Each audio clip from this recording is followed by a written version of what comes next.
If you're new to investing, then you're going to want to watch this entire video because I'm breaking down an investment account that's so powerful the US government had to limit how much you actually use it. I'm talking about the Roth IRA, and by the end of this video, you're going to know everything you need to know about it, what it is, how it works, and why you should be using it as soon as possible. Now, before we get into it, take 2 seconds, hit like and subscribe. It really helps push this video out to more people. But let's go. A Roth IRA is an investment account that was created by the Taxpayer Relief Act of 1997, and it's named after the late Senator William Roth, who was instrumental in helping create the whole thing. Now, this is basically an account that helps you invest for retirement with some major tax benefits along the way. Now, IRA stands for Individual Retirement Account, and Roth just means that you're paying taxes on money you earn now so that you're not paying taxes later when it grows really big and you take it out for retirement so you can live off of it every single month. And the way that this is different from a traditional investment account is that normally when you buy a stock and then sell it later for a gain, you have to pay taxes on it when you sell it. And so one of the main benefits for a Roth IRA account is that it grows tax-free. So the way this works is that you put a certain amount of money into your Roth IRA account, you buy some investments, over time that grows, and then once you're 59 and a half,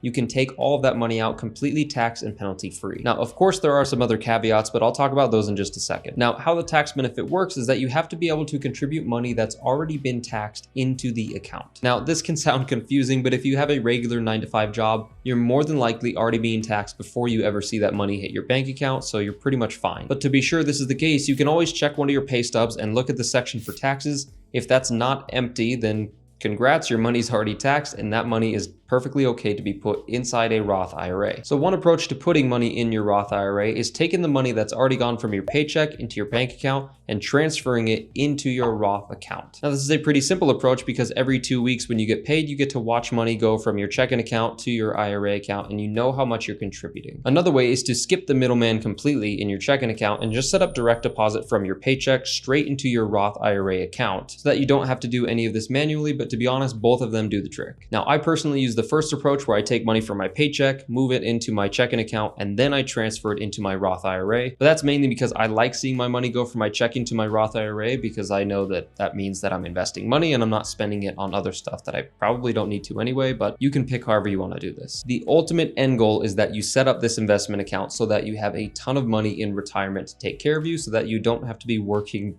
the rest of your life. You're not just putting money into some intangible outcome that feels like a lifetime away. You're putting money away for retirement, and that's going to come a lot sooner than you think. I mean, I just watched my parents retire and it feels like they just started their business 20, 30 years ago. So you're going to want to put money into your Roth IRA, but I want you to know that this is not an investment itself. It's simply a retirement account. And the way that I like to think about it is like a shopping cart at a grocery store. The shopping cart itself is the Roth IRA. But unless you put stuff into it, it's just empty, kind of doing nothing. And you'd be surprised how many people don't know that the account itself is not an investment. People will contribute money into this account and they will never log in to actually buy investments within it. They'll never get stuff off the shelf and put it into the shopping cart. So that's where I want to make the distinction very, very clear. You have to log in and buy investments once you've transferred money over into your Roth IRA. I do not want you thinking that just transferring money and contributing is enough because you're going to end up with a glorified savings account that by the time you get to retire, it's really not grown at all. And to be honest, most brokerages make this pretty simple, so I don't want you hearing that there's another step to take and that it's too annoying and it's too much of a hassle. I'm gonna show you how to do this in just a second. But before we get to that, I want you to know that in a Roth IRA, you could pretty much buy any investment type that you want. This can be stocks or bonds, mutual funds, ETFs, commodities like gold and oil, and you can even buy some exposure to crypto through some crypto funds. Really, the only thing you can't buy is collectibles like art, for example, but that gets way into the weeds, so I'm just going to leave it at that for now. So we know the Roth IRA is just an account, it's not the actual investment, so make sure you're always going in to buy stuff so you don't miss out on potential gains over the next few decades when you want to actually withdraw that money and use it. And just to be crystal clear, there are basically 2 rules you need to follow with your Roth IRA to get the full benefits. Number 1, you have to be at least 59 and a half years old, and number 2, the account has to have been open for at least 5 years. Now, that doesn't mean you have had to contribute for 5 years, it just has to be open for 5 years. So an example where you wouldn't get all the benefits is, let's say you open a Roth IRA account at age 57, you need to be able to have it open for 5 years, so you can't really pull out that money tax-free until age 62, even though you've already passed the 59.5-year age. And so the point is, the sooner you open it, the better, because even if you're not ready to contribute money to it yet, it's better to have it open for at least 5 years. Now let's walk through how to actually open one so you get some useful value from this video. And for this example, we're going to use Fidelity as our brokerage account because that's what I use and have, but you can pretty much pick whichever one you want. Most of them do the same thing. Some of the more popular ones are Fidelity, Vanguard, and Schwab, but I'm going to leave that up to you to decide. Again, for this example, we'll just use Fidelity. So here we are in Fidelity's webpage. We're going to hit open an account for this example. Now we're going to go to retirement and IRAs, hit open an account, and then we're going to open a Roth IRA. Now, if you're already a Fidelity customer, you can hit yes. Otherwise, we'll hit no here. And this will take us to a page to open an account and fill out some information. So we'll hit next. And then we're just going to fill out all of our personal information here that they asked for. It really should take just a couple of minutes. So we're just going to scroll down and hit next here. Once you fill out your information and you log in, this will be the page that you land on. So we can click our Roth IRA to get to our Roth IRA dashboard here. And then in order to buy something, we're going to hit trade at the top left. You're going to have to search for whatever symbol that you want. So in this case, we're going to choose the Vanguard Total World Stock Index ETF. We're going to click buy as our action, and quantity is just going to be 1 share. You also need to check out the order type, which there's a couple different options here. The first is market, which is going to be the one that we pick. You can choose limit, conditional, stop loss, stop limit. Really, we're just going to focus on market because that's going to get us into the shares as fast as possible. Now, if, for example, you wanted to do like a dollar amount, let's say you have $250 that you want to buy with, this is going to calculate for you exactly how many shares you need. In this case, it's 2.3 shares, and then it'll apply it there. But we're just going to keep it very simple and hit 1 share just so you can see what it looks like when I click preview order. So once we have 1 share there, we'll hit preview order. And then that's it. So now you are officially an investor. So now that we've actually bought our first investment within it, I think it's important to talk about the contribution limit so you don't get surprised later down the road. Now, the contribution limit is the maximum amount of money you're allowed to put into your Roth IRA every single year. Now, this amount changes over time, and generally it's increased every few years since it was created in 1997. It's mainly to keep up with inflation. But in 2025, the contribution limit for everybody who's 49 and younger is $7,000. And for everybody 50 and older, it's $8,000. Now, there's no age limit to contributing to a Roth IRA, so theoretically you could keep adding money into it until you die, but the main caveat is that you have to have something called earned income, which earned income is basically defined as anything like wages, salary, tips, self-employment income, etc. Pretty much anything that's not something like investment income. So if you were to earn interest from investments, that doesn't count. You're not allowed to contribute that money into a Roth IRA account. Now, the reason for a contribution limit of $7,000 is basically because the government does not want you putting so much money into this, growing it to a massive amount in a few decades just to not pay them their slice of the pie. In other words, it's such an amazing benefit that they created that they want to put a limit on it so that people aren't hiding all of their money in this tax sheltered account and ultimately take away from US revenue, which a big chunk of it comes from our taxes. And maxing out your Roth IRA is one of the best ways to invest for retirement because once the year passes for contributing, it's gone forever. It's not like a TFSA in Canada where you could pretty much backfill your contributions.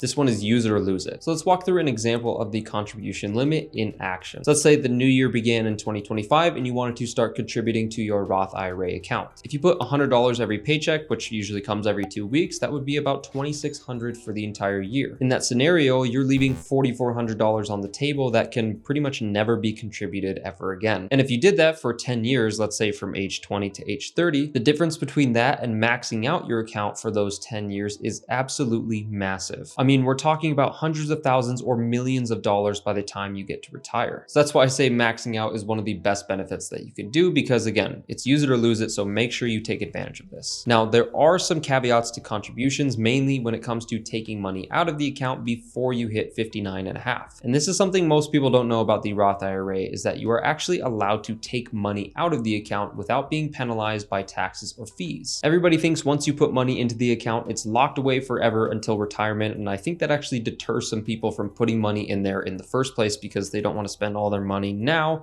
for something later on, which, they don't even know if they're going to live to, right? And I get it, because retirement can feel like a lifetime away, especially if you're in your 20s or early 30s. That's, you know, a few decades away at minimum. So the way that you can technically take out money without any of these penalties is actually by taking out only your contributions. Now, let me show you with an example to make this crystal clear, because I don't want you to get confused about this. So if you were to put in $10,000 over the past 5 years, and over that 5 years, your account grew to a total of $15,000, then that means you have $10,000 of contributions and $5,000 in capital gains. Now, you're technically allowed to take out that $10,000 without any penalties or fees, because that's all the money that you've already contributed and it's already been taxed. And so with a Roth IRA, you're only paying income tax on the actual gains, which in this scenario would be $5,000. But if you never take out the gains portion, you're not paying taxes on it. And your brokerages do a really good job at sorting out what's contributions and what's taxes, because if you ever withdraw money from it, generally they're going to take the contributions first. There's really no way to split it up and tell them I want this much contribution, this much gain pulled out. They pretty much just assume that you're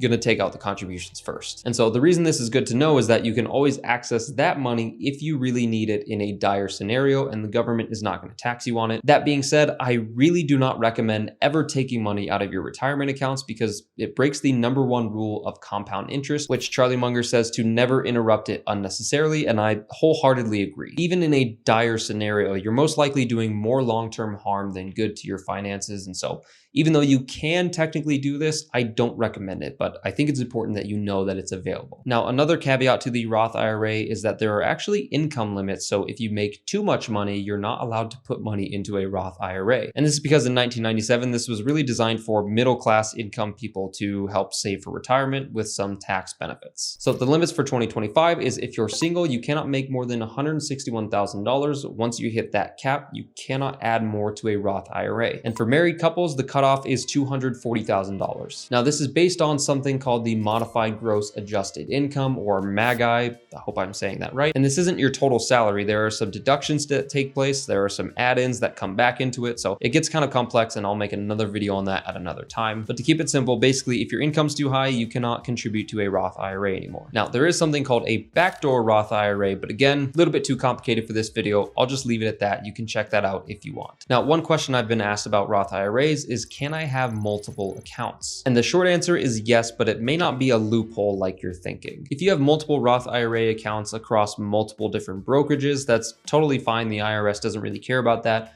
Really what they care about is the maximum amount of contributions each year. And this is the total amount between all of your accounts. So let's say that you had 3 accounts, one with Schwab, one with Fidelity, one with Vanguard. All of them were Roth IRA accounts. You can contribute $7,000 total between the 3. So you can have $3,000 in one, $2,000 in another, $2,000 in another. But as long as it doesn't cross $7,000 total, you're good. I think some people think that they can have multiple Roth IRA accounts and that it's $7,000 each. So in that scenario, you can have $21,000 contributed for the year. That's wrong. You're gonna get penalized heavily by the IRS for that, and you're gonna have to take money back out of it. So don't try to get sneaky with this stuff. Really, I wouldn't recommend having multiple Roth IRA accounts, because it just makes things a little bit more complex than they really need to be. Plus, having multiple accounts doesn't really protect your money any more than just having a single account with a single brokerage, because the brokerage is really just acting like a middleman between you and the actual market where you're buying your investments. So what I mean is, when you have investments that are actually in the market, meaning you've bought some stocks or ETFs or mutual funds,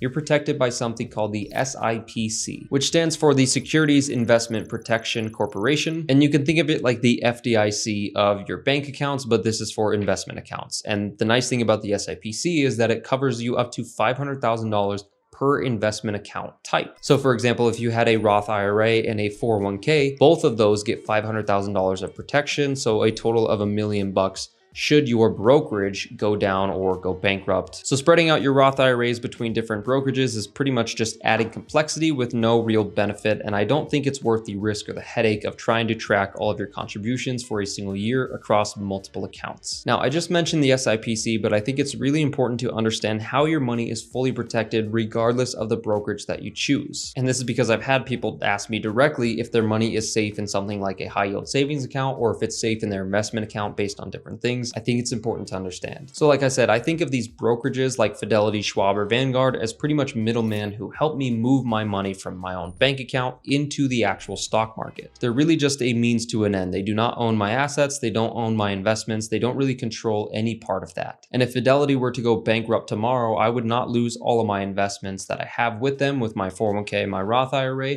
because both of those are fully protected by the SIPC. The SIPC would simply recover my accounts that are under my name. They would assign a trustee to transfer my funds to a new brokerage, and then they would send me credentials so I could log in and check out all my investments. And all of this is done without liquidating or selling my investments, so I'm not missing out on any market moves. I'm not paying taxes because things are not sold, and there aren't any early withdrawal penalties because, again, it's all staying within the market. And then ultimately, I would get a letter or email summarizing everything that happened, and then I can just continue on investing as is. Now, of course, if this were to happen, I'm sure I would need to adjust some type of recurring investment that I've set up with my bank account and my investment account, but really, that's it. Nothing else has changed from there. But again, I think it's a great question to understand and know the answer to. Your investments are fully safe and backed by the SIPC. So I would not worry about if the brokerage that you chose is about to go bankrupt or not. You're fully covered. So to summarize everything we just talked about, your Roth IRA is a retirement account that allows money to grow tax-free. This gives you the ability to hold on to a large amount of money without paying taxes in retirement when you want to actually use it. And this is pretty much allowed for anybody with a job who doesn't earn more than the limits like I talked about in the video. And if you want my help opening up a Roth IRA of your own and getting the whole thing set up, hit the link below to book a free one-on-one call with me. Otherwise, check out this video next to see how I saved my first $100,000. Peace.